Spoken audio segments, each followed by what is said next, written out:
Welcome into this Monday edition of the Oxford Exxon podcast. Chase Parham and Neal McCready.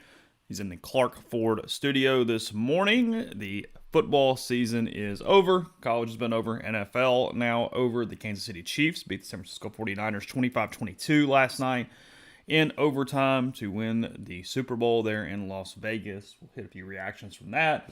Mostly today, we're going to look at some SEC over-unders because it's the offseason, and that's what we do is we continually discuss the upcoming season ad nauseum over and over and over every day. But everybody likes gambling. Everybody likes win totals. We'll hit some of those now that the first lines are out for that. We'll look at the SEC in basketball over the weekend. You had a couple big home upsets. Texas A&M routing Tennessee, Florida knocking off Auburn there in their respective arenas.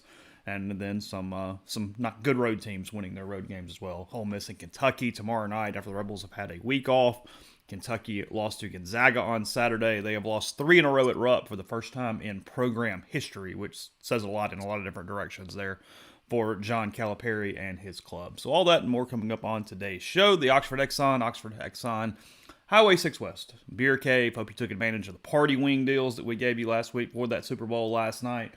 They've got locations up and down I-55. Any Blue Sky you see that is affiliated with Blue Sky and the Oxford Exxon. Their superstore going up in Macomb. I see the subway is ready to go almost down there and Macomb as well. So a lot of options for you no matter where you are inside the state of Mississippi. And again, Neal's in the Clark Ford studio.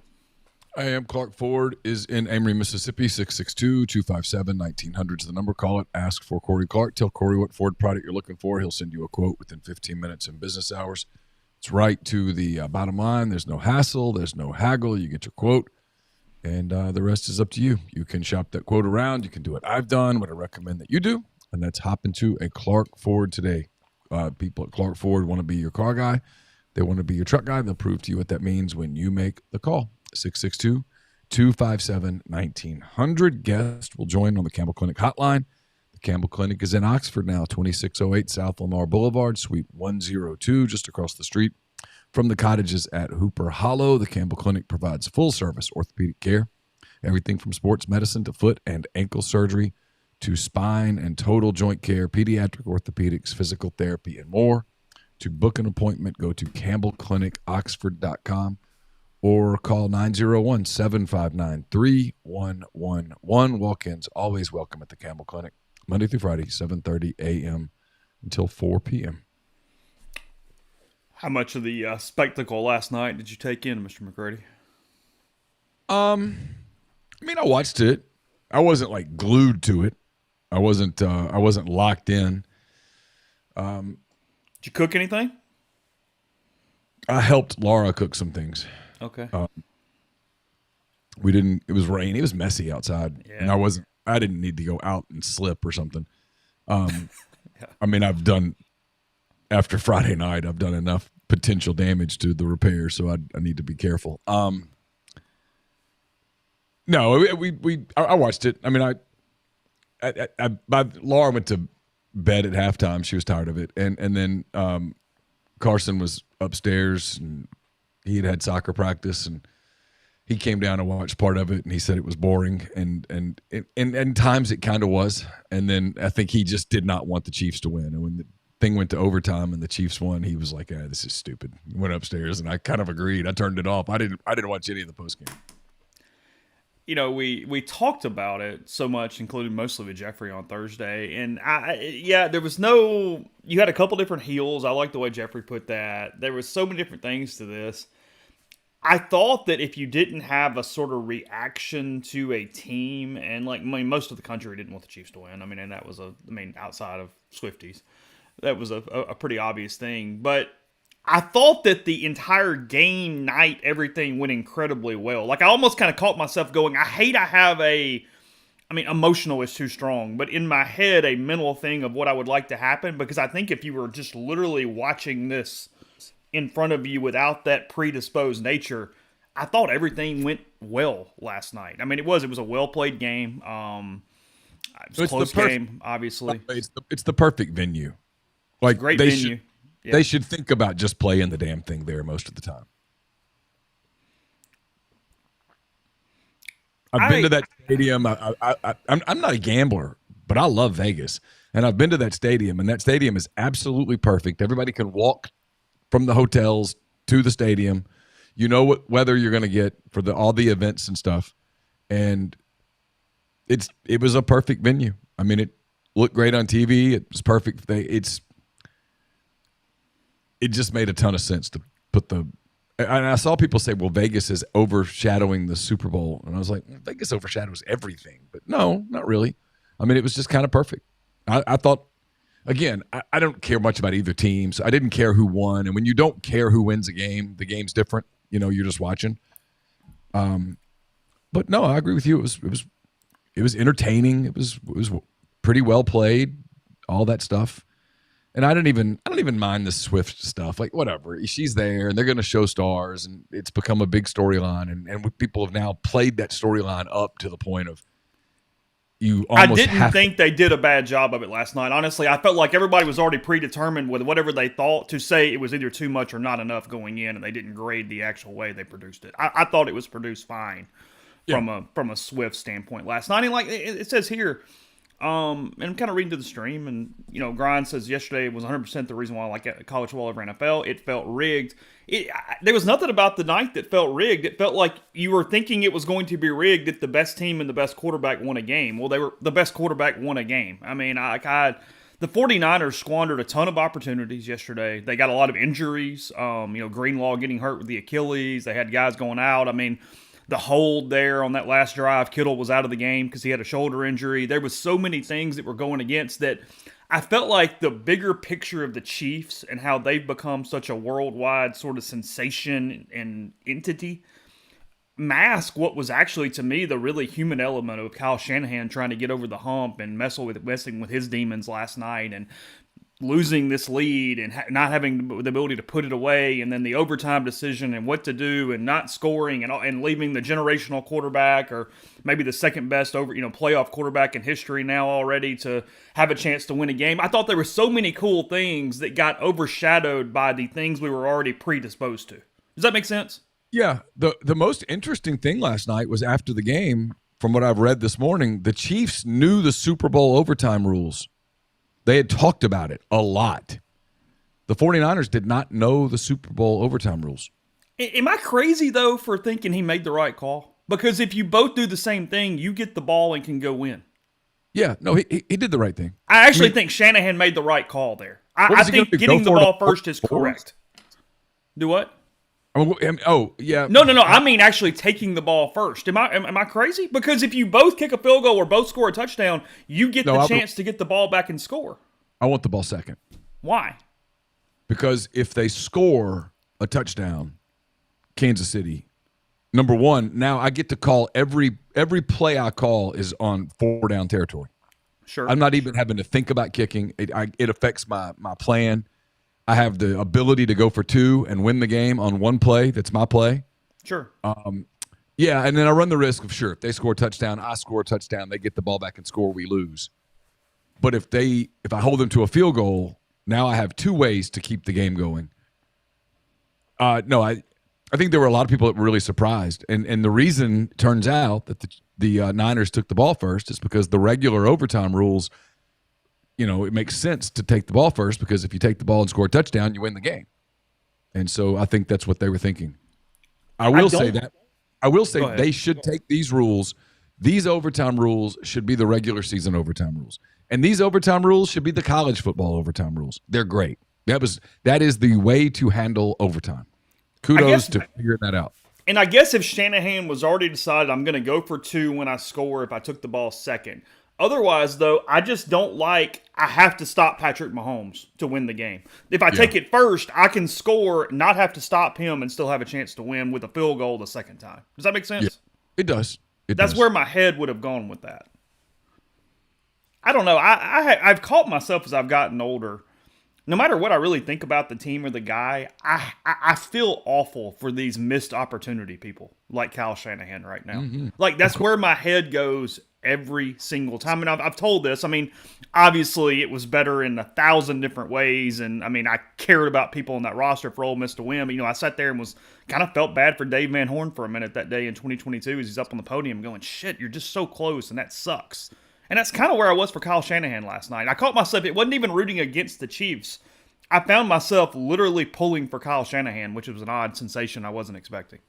I caught myself rooting for Brock Purdy. I think he's a great story. The more I read about him, the more I think he's a really great story. He should be kind of a role model for a lot of kids. Sure. I like Christian McCaffrey. I like the Niners team. I was, you're sick for Greenlaw in that spot where a guy's worked his ass off to get to that place, and you blow your Achilles just taking the field. I mean, that sucks. As I get older, injuries impact me more than other stuff because I think you realize people have a window. The window's never as big as you think it is, and stuff like that is just brutal. The kid that came in behind him, I thought, played pretty well. I mean, it was when the game goes to overtime like that, you can point to 10 plays here and 10 plays there, and you can talk about an extra point that got blocked and miskicked, and who knows how the game would have been different. That there would have been a butterfly effect on that had he made it. The game would have been managed differently by the Chiefs, so who knows? They easily could have just won in regulation right there because stopping them 2 more plays would have been very complicated inside the 10. Yeah, so I mean, when people do though, they lost the game on the extra point. It's like no, doesn't work like that. But look, the game is me. I think today should be an American holiday. This should be National Hangover Day, and just call it what it is. But it was entertaining. That's the goal of it. The goal of it is to be entertaining. They play it at 5:30. That should be a lesson for everybody out there, by the way. In other sports, you should play your big games at an hour where people can watch, not 8:15 Eastern time. That's stupid. But look, it's an American spectacle, and we all like it, and all the celebrities go, and we see it, and there's the halftime show and all that stuff that we do, and the game has gotten to where, like when I was a kid, it was a blowout all the time, and the game has gotten where it's almost typically entertaining all the way to the end, and this one certainly was. Yeah, I saw this morning the stat from the UKG Workforce Institute. 14% of all U.S. employees will miss at least some work today. 14%. Yeah, I mean, yeah. Again, you could just make today National Hangover Day, call it what it is, and I think most people would sign off on it. I mean, we take days off for other kinds of things. Why not just call this one what it is? Just make it a federal holiday. I mean, look, would anybody really be upset to trade this for President's Day? I mean, come on. Oh, of course not. Just trade it. It's fine. Yeah. We'll work that day. I mean, it is a unique American day. I mean, it's what we do. Everybody kind of watches the Super. It's the reason I didn't have it. Like, I saw some people saying, quit showing Taylor Swift so much. I'm like, I don't know. A third of the audience, that's what they want to see. They'd rather you just put a camera on her and go from there. So that's cool. It's not just a football game. Football fans, I get it's your Super Bowl, I mean, for lack of any other thing to call it, but at the end of the day, you are also handing it to the general consciousness of pop culture at that point. Yeah, it's an Americana day. I mean, the NFC and for the NFL purist, your day and the day that maybe they shouldn't do a bunch of the sideshow stuff is the divisional playoffs. When you got 8 teams and 4 big games and it all feels big and it's all football.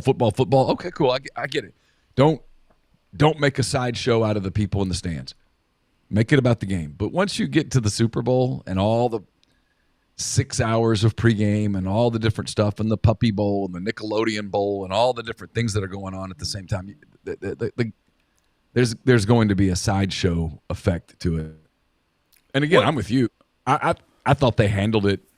They were fine. I thought CBS handled it fine. I thought Tony Romo was good yesterday. I don't know why everybody's decided that he sucks, and so by God, he's going to suck. I actually thought he was fine. I don't know why it's a big deal that he says Jim's name. Jim Nantz, his name Jim. He says his name. Nobody gets upset when Jim Nantz says Tony. Yeah, I mean, that is the stupid. We do some stupid stuff complaining. He became so popular, we decided. I mean, and look, I mean, he is worse than he used to be. And he has competition now because Greg Olson is great. Yeah. But yes, we have decided he was good, and now we have to go, nope, he's absolutely awful. There's nothing in the middle. You are 100 or you're a 0. That's where you are. Right, and he's not 100, but he's not a 0 either. He does better than a whole lot of people would do in that role, and he's entertaining, and look, he tells you what's coming half the time. I mean, he's pretty good at it. So we just criticize for the sake of criticizing. I think I'm probably finishing in last place in Neil's pick, so I'm not touting anything. But I do wish I'd kind of jumped after a couple of the props yesterday that I read from Tuesday. A couple of the bigger ones hit. McCaffrey scoring the first touchdown, 49ers leading at the break but losing the game because you knew the Chiefs were going to come back. I really like that one because you got really good odds on that. It was like plus 450 or something the other day. I was like, that feels kind of whatever. No, Usher was fine. Halftime show, nothing was wrong with it. They brought other people in. Congrats to Jackson State. Thought their band participating was cool. A deal last night that they were the band that was selected to do that portion of the halftime show. First ever halftime show that was done on the field, not a stage. I saw that last night that they actually used the field for it. Look, the halftime show is in that right thing for me because I think, frankly, it should be geared toward people in their 30s and early 40s.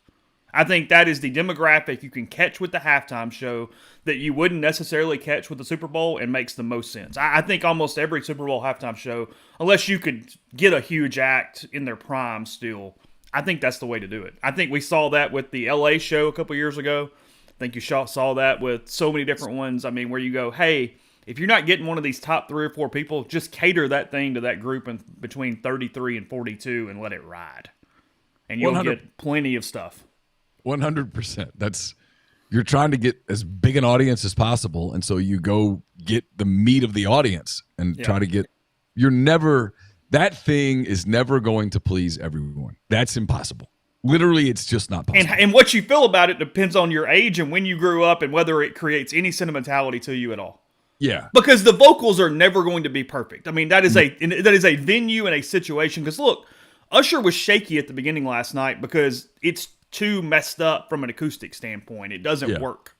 And they kind of fixed it. It was all right. But, I mean, if you're just grading it vocally, it was pretty shaky early on. Yeah, it was like he couldn't hear. Yeah. Which makes it Alicia difficult. Keys felt off. Yeah. Again, I don't know if they were lip singing or not, but either way, it was not lined up. They were not hearing the way they were supposed to be hearing for it to be a seamless.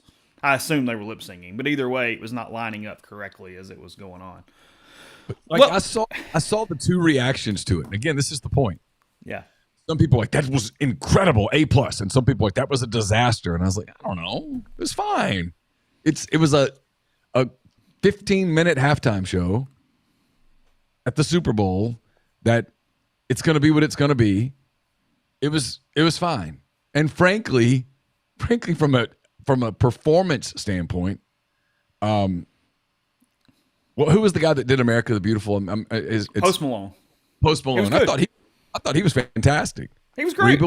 Reba was good. Reba was fine. Yeah. Post Malone was great. And I'm kind of a Reba fan, frankly. She was not as good as Post Malone. He was excellent. She was fine. He was excellent. So I don't know. It's fine. Whatever. It's again, you're just trying to check boxes.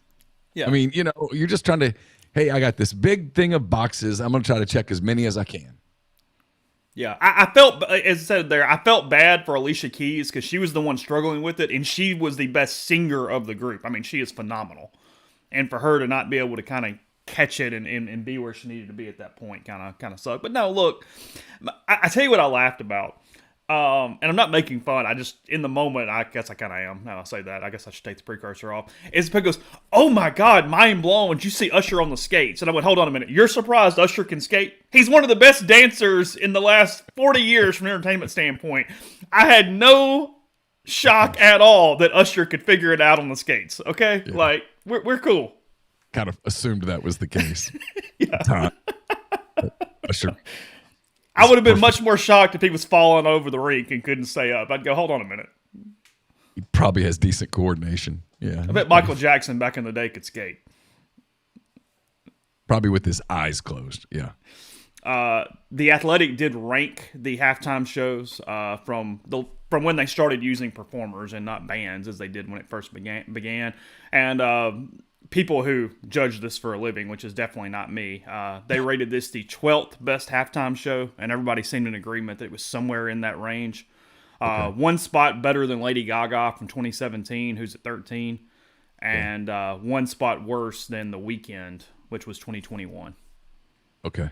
That's where they had this halftime show from last night. The only one I really remember, was it Tom Petty did it one time, I think maybe? He did, yeah. And I remember Prince. Prince was And in a lot of the ratings here are even like the song selections and what they did to like whatever, because like Michael Jackson from when he did it in the early 90s is way down the list, but it's because they went with We Are the World instead of Bad or Thriller. They never even touched Bad or Thriller during the halftime show, and it was like, well, hold on a minute.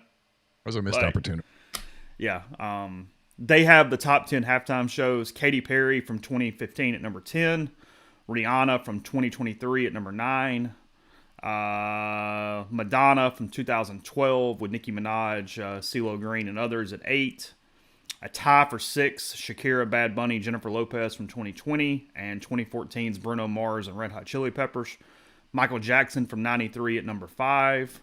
Beyonce, Destiny's Child from 2013 at 45. U2 from 2002 at number 3.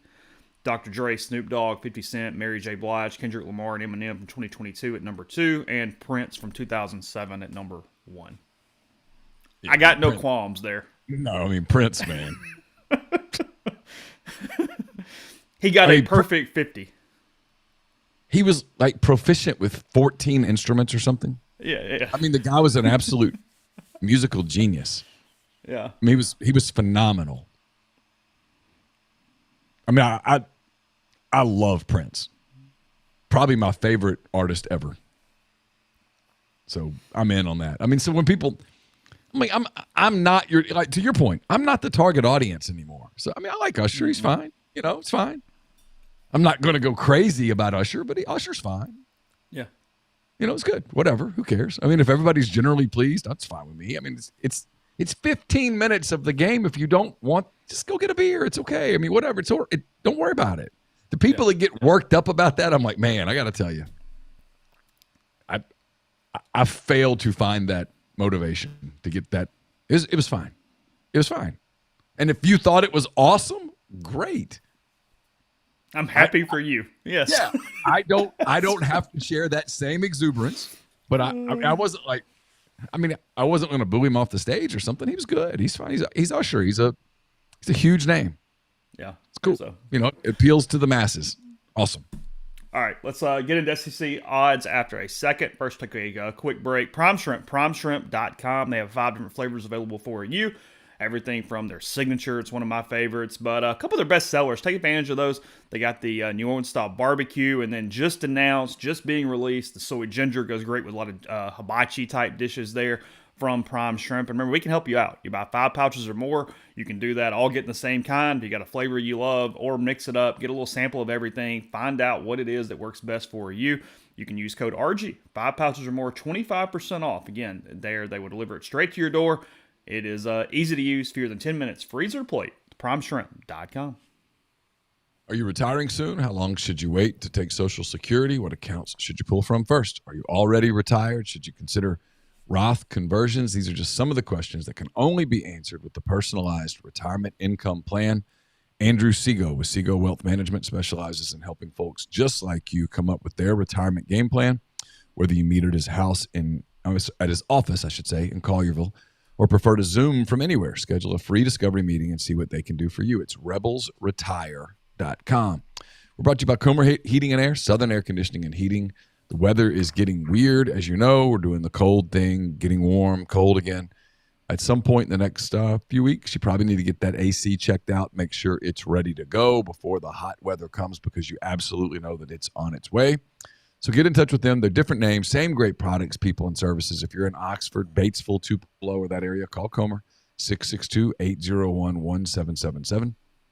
If you're in Hernando, Memphis, or that area, call Southern, 662-429-4429. A-Stock is a Nashville-based online retail company with the mission to provide customers the power to name their price. All items start at just $1. That's right. Every item starts at just $1. No matter what the retail value may be. So shop now at astock.bid, ASTOCK.BID, or download their app. Name your price on thousands of items from big name retailers. And the College Corner is fully stocked, ready to go as Ole Miss baseball season is around the corner. stop by the location in Oxford, at the Oxford Commons, or at their 2 locations in the Jackson area. Plenty of parking available. Their staff's going to have you in and out, ready for Swayze in no time. Check them out at collegecornerstore.com as well. And we're brought to you by Argent Wealth, formerly Pinnacle Wealth. Argent Wealth, based in Ridgeland, Mississippi, represents clients in more than 20 states.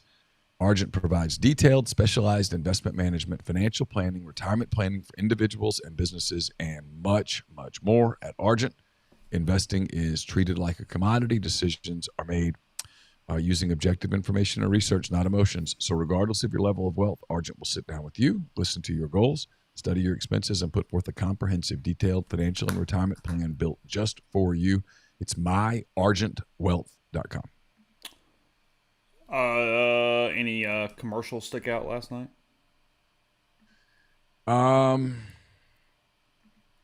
Trying to think. It can be. I was a little surprised at the Robert Kennedy commercial. Mm-hmm.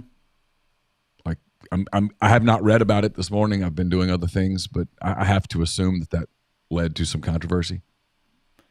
He apologized or did something. I saw a tweet, but I didn't really read or comprehend exactly what it said. It was right before we were starting. I did see he addressed it this morning. So, okay. Or last night. I don't know which one. But yes. I saw there was a lot of controversy over the He Gets Us commercials with the washing feet. Mm-hmm. There was a lot of angst about that. I saw that. I haven't really dove into that to see what a lot of debate about what the true connotation was. Okay. Yeah. That was where that was headed. I tell you, overall, they've gotten so expensive that everybody's gotten spectacle, and I think again, I'm showing my age here, which is fine. I mean, it's kind of where we all are. No, regular size Ben, I'm a big Reba McEntire fan. I'll admit it. It's true. She's probably one of 4 or 5 people that I'd like to see in concert before they stop touring.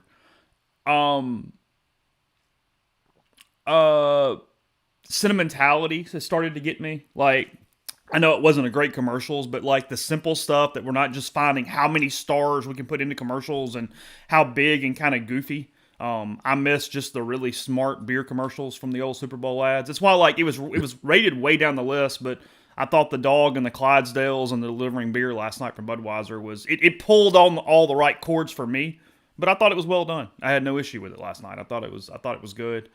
I did think the YouTube commercial at the beginning for Sunday Ticket was really good. Mm-hmm.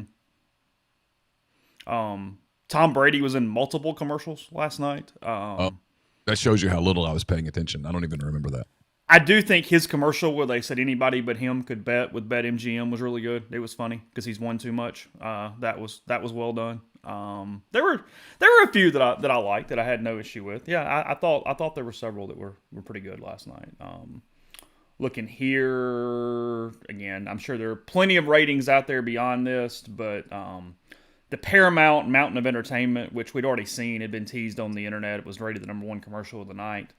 That was Patrick Stewart saying "throw the child" and all that over the mountain.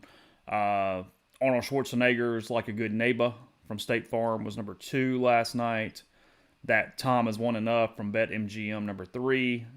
Ben Affleck #4 for Dunkin' Donuts, and then Mr. T for Skechers #5 last night. Oh, I did see the Mr. T one.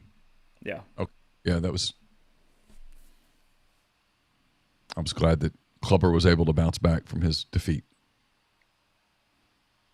He's hanging in. He's doing all right. It's gonna be all right. No, the ratings are going to be tremendous from last night. I don't know exactly. I mean, even beyond normal Super Bowl. I mean, it's going to be a huge number. But I think that you hit every demographic the most you could last night. I think we're about to see some gigantic numbers. So that'd be my guess too. My guess would be record numbers.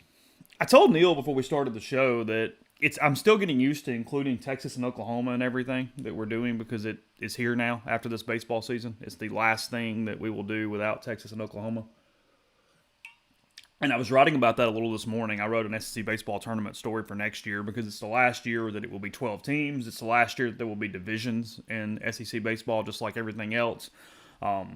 You can read about it, but they are going to a 16-team format for the SEC baseball tournament to make sure everyone's included, that no one is left out because of the stigma that potentially comes with missing the conference tournament. And they're doing it like basketball, where you get a bunch of buys and you have to play till later and all that stuff. It's rendering the tournament meaningless while also having a tournament is what they are doing. Sure. That is where it is sitting right now. So all good. Yeah, and we'll do it in May. Everybody get all psyched up for the tournament in Hoover, and the selection show will come out the next day, and you're like, oh, that didn't mean anything. And yet at the same time, everyone will be all jacked up about it. Whoever wins will be pumped up, and the dudes will play super hard, and the coaches will try to figure out how they can lose without looking like they're trying to lose. And you will realize that it didn't matter at all. I will say I will miss the double elimination smaller tournament. Like just going over there and hanging out, being a college baseball guy. Like I kind of hate what it's doing, but I completely understand it and have no problem with it at the same time. But from a watchability standpoint and just being a fan of the sport, I kind of hate what's changing about it. It's a really fun week if you like college baseball. Yeah. I used to love it. I mean, and I'm not a big college baseball guy, and I always liked that event because it was. Yeah, because you're more likely to do the trip if you're the fan or whatever, if you know you're going to get at least 2 games. Because you go over there and, Ole Miss wins on Tuesday and you're an Ole Miss fan, you go, well, hey, I'm here through Thursday at least. I got a couple days and we're just hanging out and let's make some dinner reservations and do the thing. And it's kind of laid back and you can watch other teams play and, it's all right, yeah, good. Yeah, sure. Or there's some player on another team that's like a top 5 pick or something. You can watch them play, and I always enjoyed when there was some like big top 5, top 10 pitcher.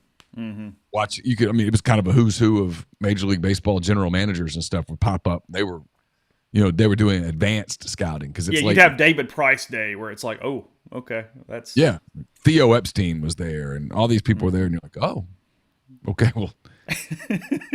I believe Baseball America now. Turns out they're right. So anyway, let's get into the football portion of that. The reason I mentioned it is because Texas and Oklahoma are included in our over-unders for the SEC in 2024. Neil covered these in 10 Thoughts. So you can read 10 Thoughts up right now at rebelgrove.com. And again, we're not going to go through the schedules and all that. We got plenty of time. We'll probably take a day per team at some point during the course of this, as we do this like 12,000 times prior to September. Because look, the Chiefs won a game last night. Ole Miss will have played 2 games by the time they play again. So is that by the time we get to the college football season. Alabama, probably the lowest they've been in a while. No Nick Saban. Their offensive coordinator's headed to the Seattle Seahawks after a couple of weeks. Alabama at 9.5, Neil, last night. I think you picked this for an under, if I have it correct. I did. I went under. I mean, there's a lot of questions about them now. Their offensive coordinator just left for Seattle, so they got to go do that again. There's all the turnover that you've got. They had a lot of guys leave via the portal. They're always going to have a lot of guys leave via the draft. I went under. I mean, 9.5 to go over. You got to go 10 wins, and I think they're going to lose more than that. They play Georgia. I think they play Texas. I'm about to pull up their schedule. It's, look, the odds are, we talked about this for a long time. The odds are whoever replaces Saban is going to be a, quote, disappointment. And 9-3 is a disappointment. Well, sure. I mean, Saban won double digits every year but one, right? It's in the right spot because I can't predict them 10 wins right now. I just can't. I'm not there. Auburn 7.5. Again, it's not even really about the over under as much as the number that I find interesting on these teams a little bit. 7.5 for Auburn feels big unless you're really just counting on a lot. I think you wrote this, a lot of recruiting momentum out of the casual bettor that goes, oh, they're bringing in talent and Auburn's a good program and sure, they're going to win 8 games, right? And kind of leave it out there that way. Just to back up on Bama for a minute because I pulled up their schedule. Their schedule is not conducive for 10 wins. At Wisconsin, Georgia at home, at Tennessee, Missouri at home, at LSU, at Oklahoma, the Iron Bowl, of course. I mean, there's losable games there. Tall order to get to 10-2. You picked Auburn under 7.5? Yeah, I mean, they were not good last year. And they did some recruiting stuff, and Hugh does the Hugh thing, and I don't know. I mean, if they do better, then good for them. I have my doubts. I mean, their schedule. I guess this is 2024. They play Cal again, by the way. I mean, they get Oklahoma at home. They got to go to Georgia. They got to go to Missouri. They got to go to Kentucky. They get Texas A&M at home. They got to go to Alabama. Yeah, I mean, what was the over/under 7.5? Mm-hmm. Yeah, I like the under there. I mean, if you told me Auburn goes 8-4, okay, sure, but I think your safer bet is that they go under, because Hugh's going to have the Hugh loss every year. This year it was New Mexico State. We've covered that in, and there's not a lot of margin. I mean, Hugh's going to have the Hugh loss. Somebody's going to get them because they're not going to be ready for somebody. They're going to overlook. The question is, can he get somebody? Can he beat Alabama? I mean, he almost did it this year. Mm-hmm. Arkansas and Florida both at 5-5. Florida's going to lose 5 of those at the last 5 games of the season, and I don't think they're going to start 7-1. So I'm under on the Gators even at 5 wins because I think they go 0-5 in the last 5 games they play. Yeah, that was an easier one. I hadn't even pulled this up. I mean, Arkansas' schedule is just not conducive to getting to 6, even if they're a little better. Frankly, I don't think they are. I mean, they've got to go at Oklahoma State. I don't know what Oklahoma State is or isn't. UAB won't be a gimme for them. They got to go to Auburn. They do the Texas A&M thing one last time in Arlington. Tennessee at home. LSU at home. They got to go to State where they typically lose. Got to go. They play Ole Miss at home. Texas at home. That's a tough schedule, man. At Missouri to finish. You got to love the under there. 5.5 feels like a big number. Ben asking Noah and Chase if you heard Joel Klatt's idea of having college football playoff championship game divisional playoff weekend, have 2 NFL games on a Saturday leading into the CFP game on Saturday night. I mean, look, you would have a bonanza of a day in football. The problem is the NFL doesn't play well with others, and there's no guarantee they're going to leave your time slot alone. They're not going to give you the primetime time slot automatically. Oh, and they shouldn't. Yeah. No, I mean, there's no incentive for the NFL to play nice with anyone, including college football. There's no reason. I mean, they should do what they do to college football. And you can't start your college football playoff championship game at 7:15 if the Bills and the Dolphins kicked off at 5:45. So yeah, or if you're smart, 7:15.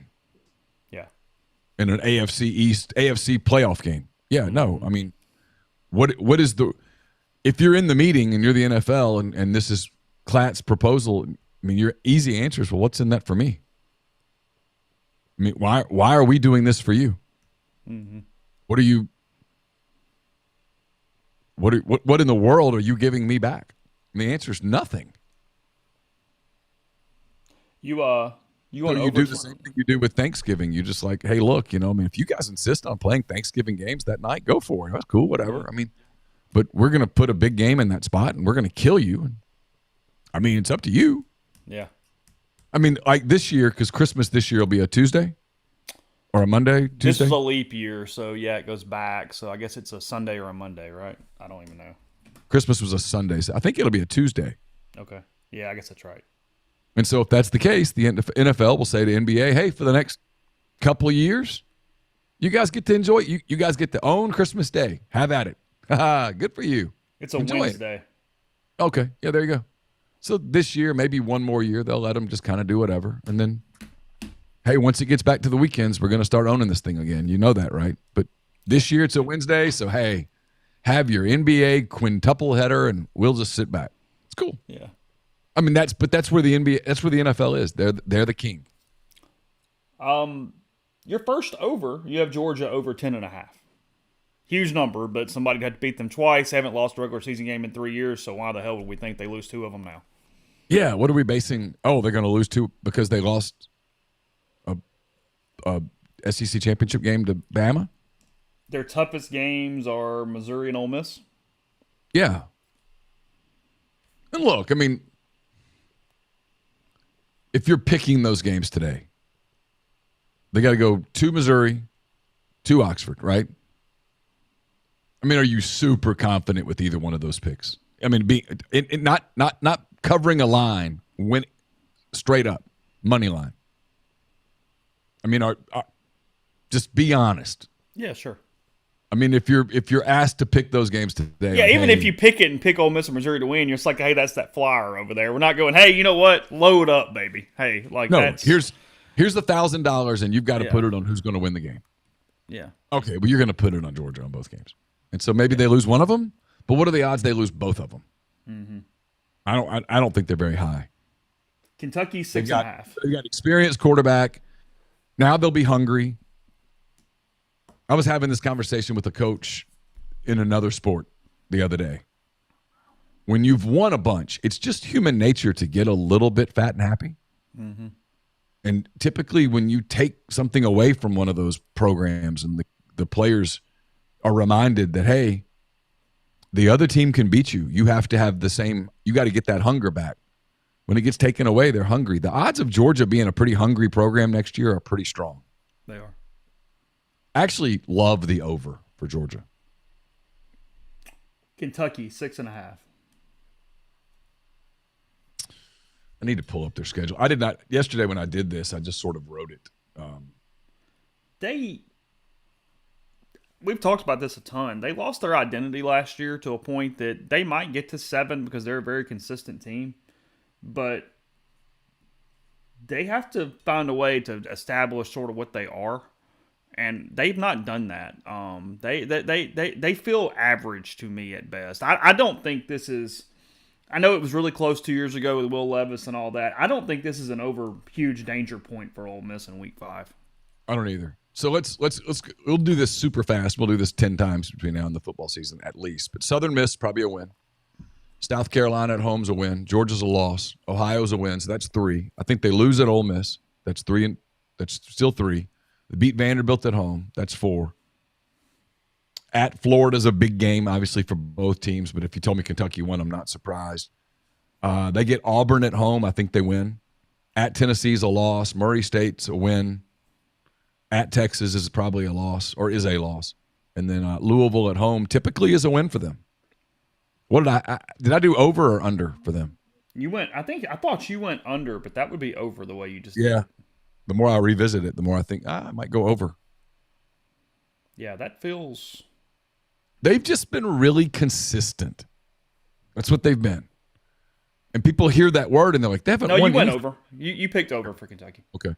People hear the word consistent, and they think, oh, but Neil, they haven't won anything. I'm like, that's not the point. They haven't sucked. Yeah, consistent doesn't mean undefeated. Consistent means consistent. They consistently do the same thing. You consistently get to a place where you're winning 7-8 games.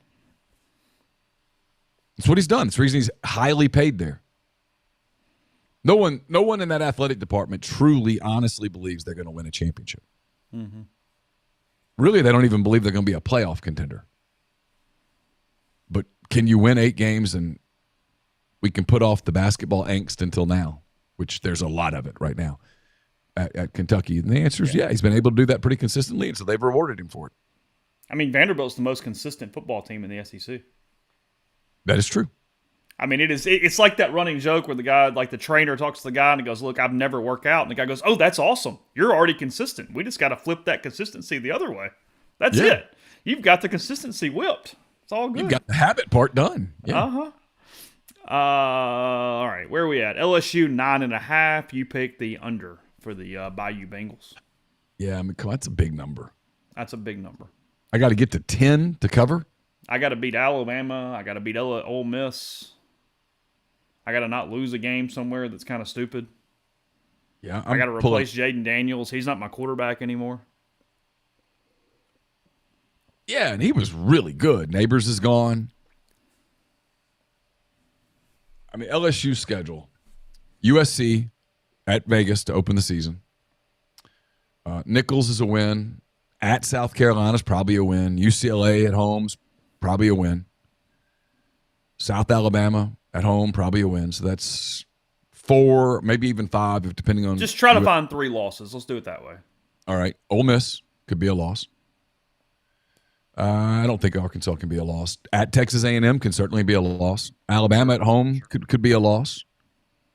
Oklahoma at home could be a loss. I mean, you're giving them, I can get them to 9-3 easy. Mm-hmm. Easy. Yeah, I'm under two. No problem at all. And if you stumble somewhere like at South Carolina or at Arkansas or at Florida, you're done. You're cooked. State 4.5. That is a low number, but they can get to 5. Their schedule's not. I will say, look, though, they've got to win those early games. They've got a couple weird games early, and you can laugh at me, even including Toledo right there, that if you don't get them, it's over. There's 2 games in like their first 4 or 5 weeks that I kind of circled and went, Yes, they get Eastern Kentucky to win. They'll beat the Colonels. At Arizona State. There we go. There's your one of your weird ones. Toledo at home, and I'm with you. That's a weird game, but they probably win it. SEC teams against MAC teams, the number is just off the chain. Sure. Florida at home. I think that's huge game. Huge game. Huge game. A game he can win. At Texas is a loss. At Georgia's a loss. A&M's probably a loss. He should beat Arkansas at home. He should beat UMass at home, obviously. At Tennessee's a loss. Missouri at home's a loss. At Ole Miss is a loss. But can I get them to 5? Yeah, no problem. You can get them to 5, and then you can have a really bad end of the year for the Bulldogs. Because, they're in trouble those last 3. Here's an easy 5. Eastern Kentucky, at Arizona State, Toledo, Arkansas, UMass. Yeah. They're covered. Yeah, so I'm okay with over on them. Missouri, 9.5. That schedule is just very doable. I don't hate 10-2 on the Tigers at all. No, I don't either. It's Georgia and just some teams they should beat, but could be weird games. Their schedule's great. It's Murray State, Buffalo, Boston College, Vanderbilt. I mean, you're off to a 4-0 start and an open date before you go to Kyle Field. You're rolling. Big game at A&M.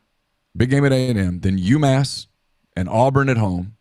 So even if you lose to A&M, and I don't think they will, you recover at Alabama. And I just don't think Alabama's going to be the big juggernaut that they've been. You get Oklahoma at home, at South Carolina, at Mississippi State, Arkansas at home. Dude, that's a favorable schedule. Don't lose one you shouldn't and go 1-2 in the 3 games that are difficult. And you just pitch her over. You're 10-2. You're 10-2. And if you win 2 of those games, you're playing in Atlanta. Ole Miss and Missouri got blessed by the schedule guides for 2024. And 100%. That is where we are. We've been over Ole Miss 1,000 times. You went over. I don't hate the over either. It's LSU, Oklahoma, and Georgia. Win one of those 3, and then don't lose to somebody else. That's it. That's the route. Yep.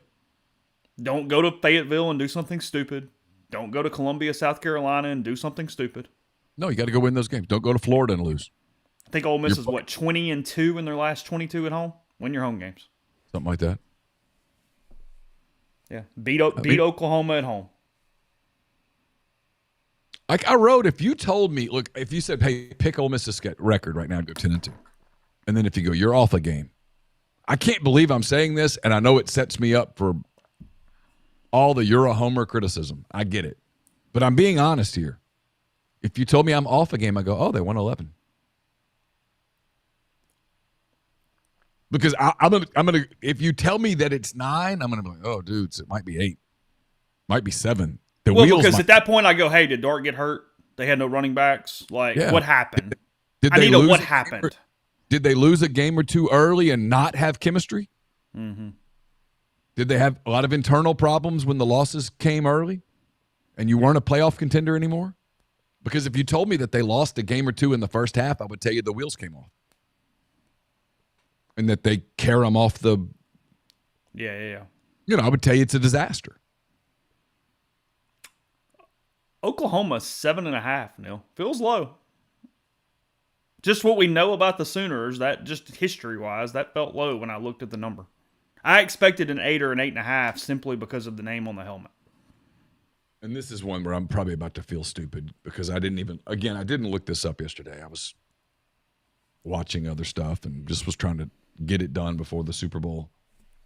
All right, so Temple at home, Houston at home, so 2, Tulane at home, probably 3, at Tennessee, at Auburn, could be 4. Texas at the Cotton Bowl, okay, South Carolina at home. Okay. At Ole Miss. Yep. Then they finish with Maine. 6. At Missouri. An open date. Alabama at home. At LSU. No, I like the under. Oh, God. That got weird late. I had a hard time getting them there. And I even gave them, like, at Auburn and a couple that are iffies. Yeah, I kind of like the under there. Yeah, that's a weird spot there for Jackson Arnold and the Sooners. Carolina 5.5. It's such a low number. It's kind of like State. It's just meh. Yeah, I mean, we don't have to go through it. It's fine, but no. But my thought on them is Jeremiah Masoli-ish. I have a feeling Spencer Rattler, who, by the way, really impressed people in Mobile, Senior Bowl. I have a feeling that Spencer Rattler covered up a lot of stuff that's about to get exposed. That they were much worse than. Remember that year after Masoli? Yeah, you remember the year. I did, yeah. Where all of a sudden you look and you're like, ooh, they're even worse than I thought, and I thought they sucked. I remember telling you that in 2011, like in August of 2011, going, I remember looking at you on the practice field one day and going, I thought this team would be bad. I thought it had a chance to be really bad. And, this team might just suck. Because you looked at him and went, oh, God, they went 4-8 last year, and they're worse. And there's nobody at quarterback to make up for it. Yeah. I mean, whew. I think you're right. I think Carolina might be the catastrophe. If you told me that Beamer sort of reacts to that the way that Nutt reacted to it, kind of paranoid, and I'd buy it. Ben, thanks, and you made me feel really old right there. Wow. Yeah, geez. But thank you. Yeah, I appreciate that. Yeah, Carolina, let's see, 5.5. Tennessee, 8.5. I guess you got to read their schedule, but and look, maybe we're being stunned by this Nico thing in the bowl game and all that kind of stuff, but I think they're going 9-3 if the schedule allows. I actually think Tennessee could sort of. I don't think they're LSU, they're Ole Miss or Georgia or Texas or Missouri, but I think they could crash the party and make this thing a little complicated toward that 12 spot. Yeah, I do too. I mean, sort of where I'm sitting right now. NC State, Kent State, at Oklahoma, open date, at Arkansas, Florida at home, Alabama at home, open date, at Kentucky at home, Mississippi State at home, at Georgia, UTEP, at Vanderbilt. I mean, their schedule really laid out good. They open with Chattanooga, by the way. So if they beat NC State, that's 1, 2, 3 when they go to Oklahoma. Even if let's give them an L there for kicks and giggles. They're going to win at Arkansas. They'll beat Florida at home. Even if they lose to Alabama, so now that's 2 losses. No, we're back to this. If they can beat one of Georgia, Alabama, Oklahoma, they got a real shot at 10-2. A real shot.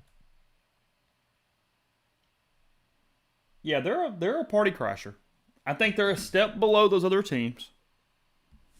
But I think we are sneaking a little bit on them a little bit. I do too. The more I look at it, the more I think, oh, wow. Mm-hmm.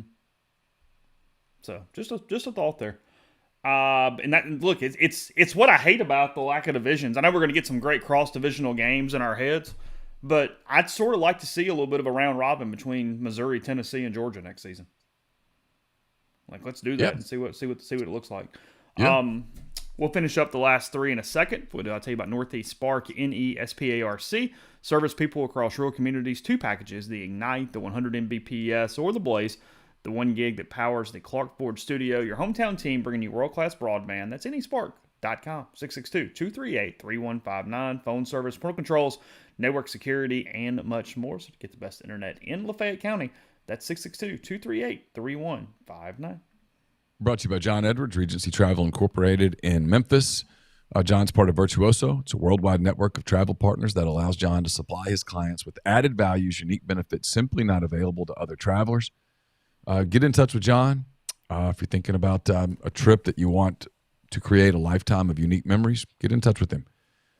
He's going to give you some parameters. He's going to give him some parameters, give him a budget. He's going to give you some options. And you don't have to live in or near Memphis to take advantage of his services. 901-494-3387 or send him an email at jedwards@regencytravel.net. Oxford's newest Greek restaurant on the square. Opa is the perfect place to plan your corporate meal or just a big get-together. You can make a reservation. They have fabulous food, great craft libations as well. They can host a company dinner, a festive party event, accommodate up to 200 guests at OPA. For catering or booking information, contact Jeannie, 601-421-7147. And remember, rafters on the square as well as you're starting the baseball season. Looking for a place to hang out before a game, maybe a place just to grab a beer, watch some of the other games before the kids pile in that night. Make Rafters part of your day. Rafters, music, and food on the square in Oxford. Chase mentioned Neal's Picks, which wrapped up on Sunday. Another season of those in the books. Our thanks to the people at Service Specialists for sponsoring it yet again. Service Specialist Staffing and Recruiting Agency. They've been connecting great job opportunities to candidates since 1967. If you're on the job hunt, whether you're seeking an entry-level position or you're a seasoned professional, they have opportunities across the board. Engineering, IT, dentistry, accounting, law, manufacturing, human resources, and more. They have you taken care of at Service Specialist. You've got nothing to lose as a candidate, so give Will, Sydney, or Kelsey a call at 662-832-5138 or check out their new and improved website, servicespecialistltd.com. Get the beautiful and healthy smile you deserve at Corinth Dental. Dr. Bubba McQueen, Dr. Jenny Beth Hendrick are devoted to restoring and enhancing the natural beauty of your smile using conservative, state-of-the-art procedures that will result in a beautiful, long-lasting smile. From routine checkups to advanced treatment, including implants and Invisalign, Corinth Dental is here to help you achieve your smile goals. So schedule your appointment today. Take the first step toward a better version of yourself. It's corinthdental.com.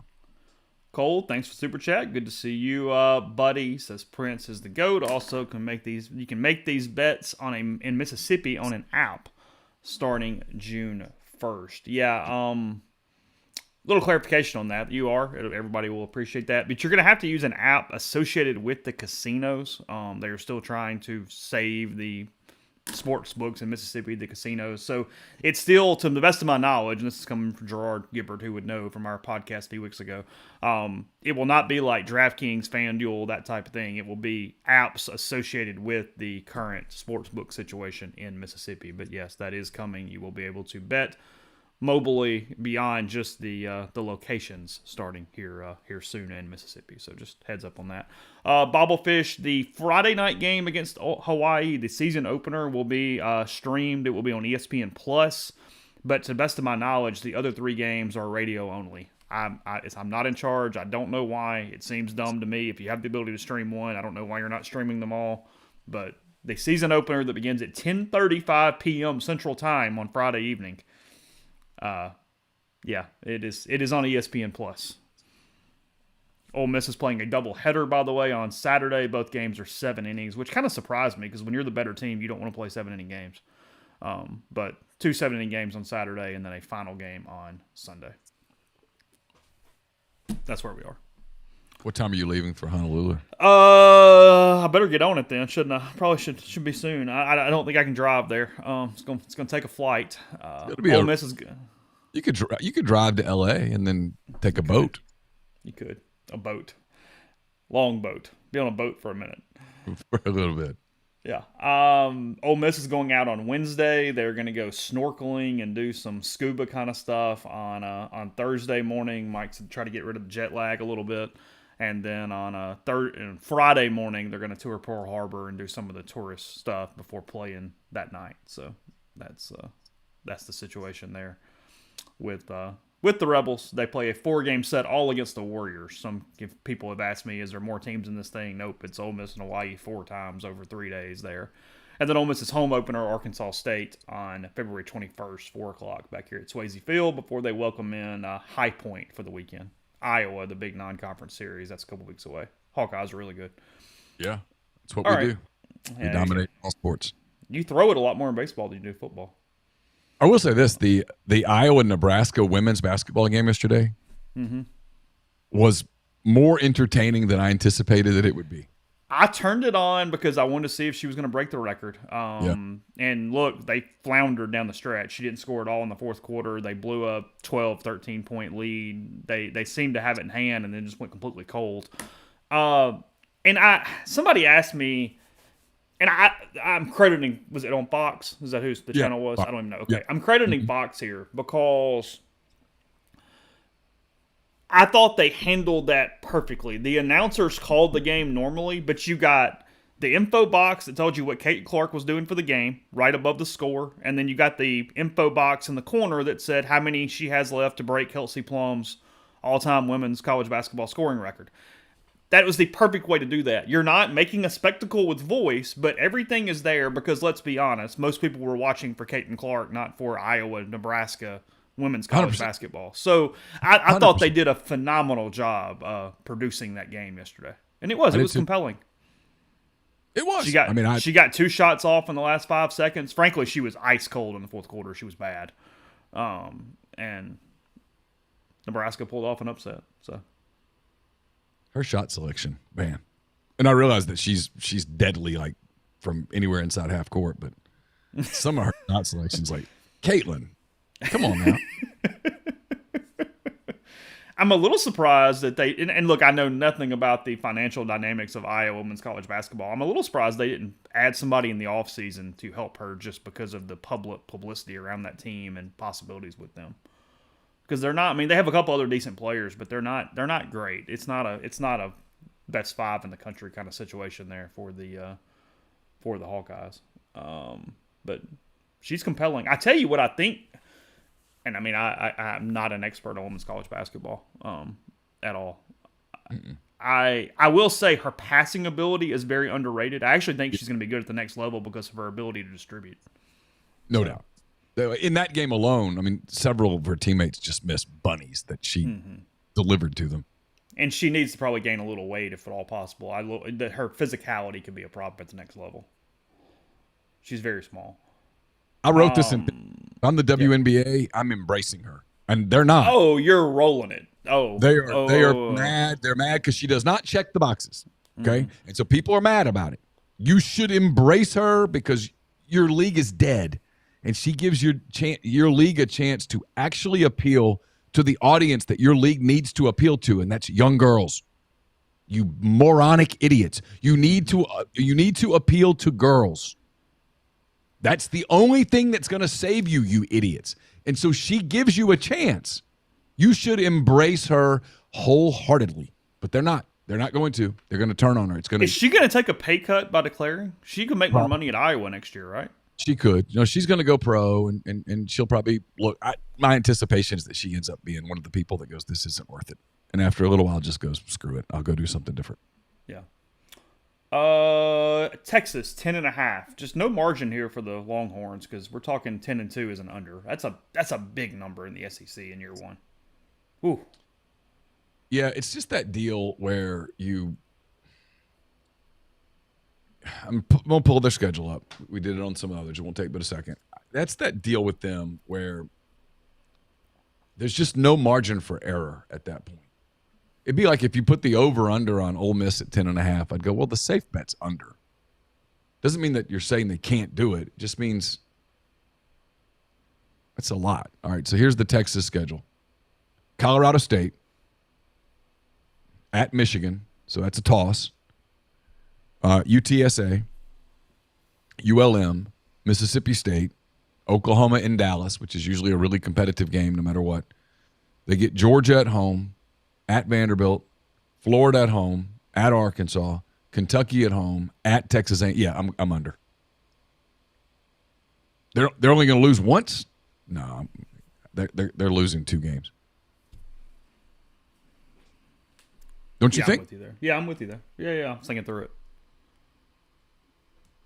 They're going to get bit somewhere. For them to go over, they can only lose one of the following games. At Michigan, Oklahoma in the Red River game, Georgia, and at Texas A&M. They can only lose one of those games. And then don't do anything stupid. And then that's assuming everything, like a win over Kentucky and at Arkansas, win over Florida. I'm assuming, Obviously, a win over Mississippi State. I mean, you're making some I assumptions. mean, there's a world to 11-1 easily. I mean, I can get you there without a problem. I think they beat Michigan. I think, but I understand what you're saying. Yeah. A&M 8.5. We're just going under until proven otherwise. Absolutely. Sorry, I'm not doing that. I'm not. If I'm bad wrong, I'll just be bad wrong. Yeah. No. Thank you. And then Vanderbilt 2.5. I have to go over because it's 2 and a freaking half. Well, and they've got like 4 games at the very beginning that they could win. Mm-hmm. One of them's like Albany State or Alabama State or something. They get Ball States. There's 2. Just got to win one more game. How many states can you play that aren't actual states? All of them? I mean, I guess. Okay. Is it UTSA I saw on Twitter over the weekend that plays all 4 Owls in Division I college football or FBS college football? Oh, how about that? Yeah. I mean, here's the Vanderbilt schedule. Tell me if you can get to 3. Virginia Tech, Alcorn State, 1, at Georgia State, 2, maybe.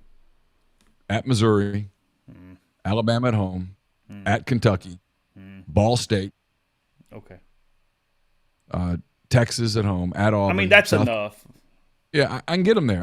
Can I get to 3? Yeah, I can get to 3. Alcorn State, Georgia State, and Ball State, and you cover. Yeah, we'll go. Well, I mean, look, they could easily go under 2, but I'll go over if I have to pick one. UTSA's schedule this year includes the Kennesaw State Owls, the Rice Owls, the Florida Atlantic Owls, and the Temple Owls. Oh. Mm-hmm. I mean, I thought of a dad joke, but There are all your over-unders. I do think we're conditioned to go under on more teams and tosses simply because we don't do as well predicting the team out of nowhere. That's much harder than seeing flaws and going, hey, that doesn't make sense to me. So you always kind of get surprised by the over a little bit in these things. Someone will overachieve. Mm-hmm. Texas A&M or Florida or Kentucky or somebody will overachieve because that's how it works, and someone will probably underachieve. But Vegas, you saw all the pictures yesterday. All those buildings are paid for. Cash. So they know what they're doing. They're not way off on a bunch of teams. We'll spend a ton of time tomorrow on basketball, but just a little precursor here. Again, Ole Miss and Kentucky tomorrow night from Rupp Arena, 8 o'clock. Huge opportunity for Ole Miss. Frankly, kind of a needed game when you start looking at schedules and where you're at and what's kind of coming. And the fact that while you're not favored, it is a very susceptible spot there for the Wildcats. Kentucky's coming off an 89-85 loss to Gonzaga. But this is not your Gonzaga team from yet last year, 2 years ago, 5 years ago. This is a bubbly, flawed group of Bulldogs here that went into Rupp and won a game. Kentucky cannot guard. Kentucky can't play defense. You have a real shot. And if you look at the rest of Ole Miss's schedule with an objective eye, you start going, might want to get this one. You need 5. You need 5. They still got to play Missouri twice. That's 2. That's you got 2. South Carolina at home. That has to be 3. It has to be. You should win that one. At Alabama at home is going to be tough. I mean, it really is. They look good right now. You got A&M at home, hard game, but you got to win it. That's 4. And they look good right now. So this is a spot where it wouldn't hurt to go get this one. Yeah. Otherwise, in the SEC on Saturday, Texas A&M just popped Tennessee. The Aggies win 85-69 against the Volunteers. They were up 14 at the break, and then cruised there in the second half. We got my boy Wes. We got a great tweet from him that night. He was getting ridiculed for being pro Tennessee, and his response on Twitter is, "What do you want me to do? Walk across the court and shoot Rick Barnes in the head?" That was his response. So that would be extreme. It would, yeah. I mean, I feel like that's not what people were saying, but sure. I mean, give that fan base. I mean, I could see that happening. I mean, I hope it doesn't. I like Rick. He's a nice person. I will be curious to what the over-under on Kentucky Ole Miss is tomorrow, because as Grind said, that thing's got to be way up there. I mean, it's got to be 160 plus. Oh, I think Ole Miss has a hell of a shot. Ole Miss is a little older, a little more veteran. Kentucky's young. They don't guard anybody, and now it feels like infighting. Cal's super defensive. They've got a bunch of guys that are NBA guys, but they're not. They don't mesh, and they can score because they have a bunch of talented guys. But when I say they don't defend, Chase, they don't defend at all. Like they get mauled. They give up so many open looks. They give up lots of paint touches. It's a kind of game that Matthew Morrell could have a big night. Mm-hmm. Alan Flanagan could have a big night. Juju Murray could sort of fix it a little bit. But you got to defend them because they can score.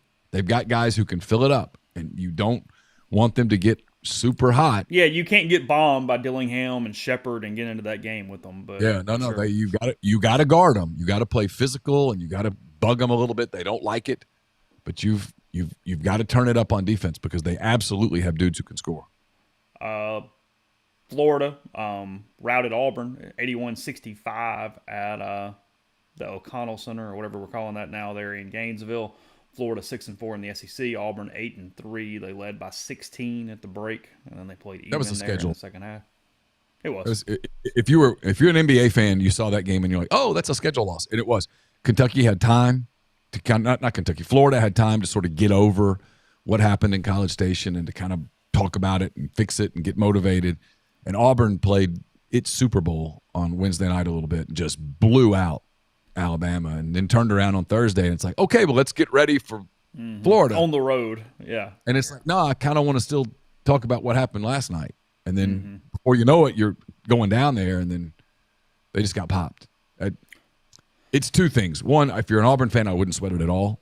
And two, if you're a Florida fan, that's a big bounce back. And it showed. Their net's like 31 right now. They're safely in the tournament. South Carolina 75-60 over the hapless Commodores in Columbia on Saturday. Vanderbilt now 1-9 in the SEC.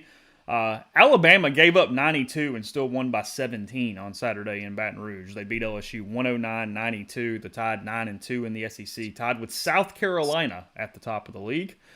LSU 4-6 in the SEC. You know, I don't know if you watched it. You probably didn't. I actually watched a good bit of this. LSU played okay. I mean, they played hard. Alabama just can score in so many different ways that they just wear you out.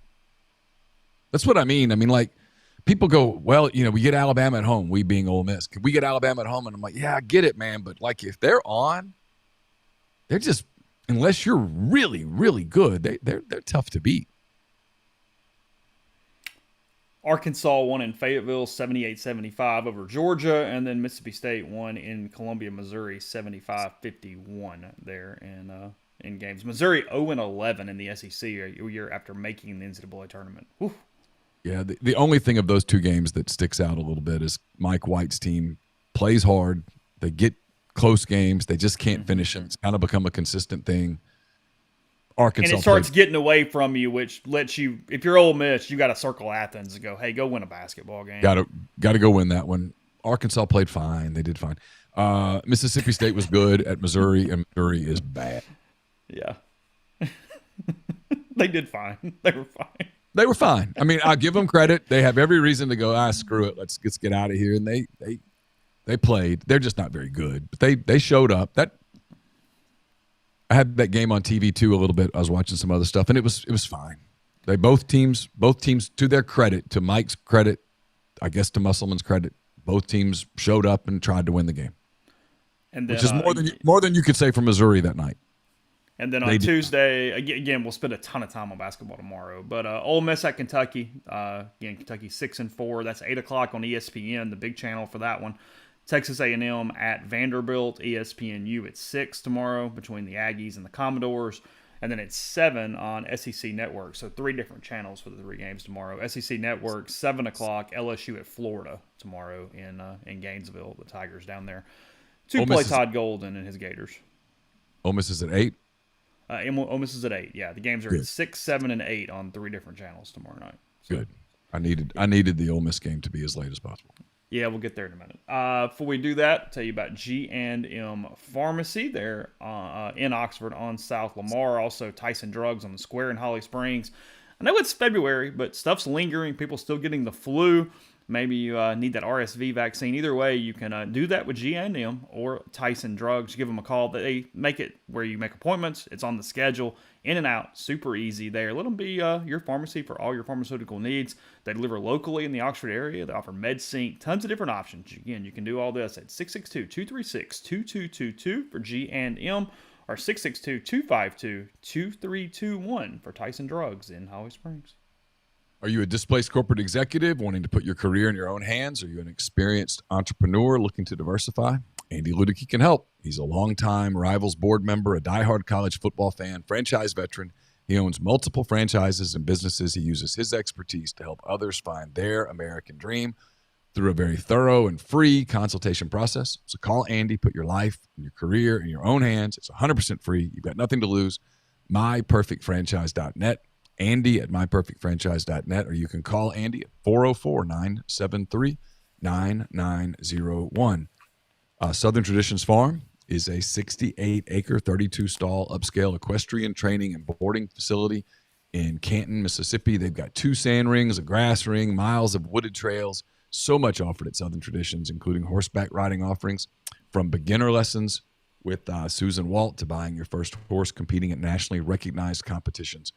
A lot going on there. It's also a great venue for corporate outings, that kind of thing. So get in touch with them on Facebook or Instagram at Southern Traditions Farm. And we're brought to you by Art Hayes of Sotheby's International Realty. Are you thinking of making a move? Put the power of Sotheby's International Realty to work for you. As a licensed agent with Sotheby's International Realty and a supporter of all things Ole Miss, Art can help you buy or sell in your hometown or anywhere in the world at no charge to you. Seriously. So call and ask Art how. 612-805-5929 or email Art at arthayes, Arthur.Hayes, Hays, at lakesmn.com. Sammy, you're still in the stream. I am appreciating the tweet you sent Neil and I a minute ago of the apparently a Super Bowl party featuring a 49ers fan who just beat the hell out of his TV just as that game ended last night. Chiefs scored the winning touchdown, and he's just annihilating it there.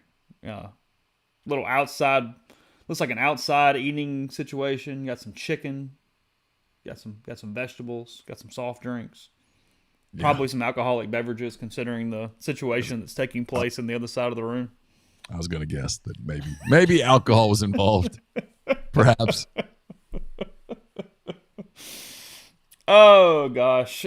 6 o'clock tomorrow, Hernando, Oxford, North Half Boys Soccer Championship. Northwest Rankin and Brandon on the other side, if I have that correct, right? No, it's Northwest Rankin and Gulfport. They beat Gulfport. I apologize. Okay. Brandon on penalties Saturday. Sorry night. to any Bulldogs fans out there that I upset and had you around ahead of where you were. Brandon was a good team. Brandon was good. We played them earlier in the year. They were good. I mean, I can't. I mean, you look up at like who's. I know nobody cares who's left, and it's Class 7A was pretty loaded this year. It overtook the message board on Friday night. You guys were in the middle of your game, 2-1 over Madison Central. I guess at the time when it really started popping there, but then it had been the final as well. And word started spreading. And look, we've given plenty of kudos over the years that Clinton had fallen elsewhere in the North Half, and as you had already mentioned, as long as Oxford won, they would host the North Half title. And you've got second goal just off a corner kick from Carson there late in the first half, and held on with a lot of defense and Davis Trout's goalkeeping there in the second half. So you have a pretty busy night tomorrow night, Neil. Oh God, God.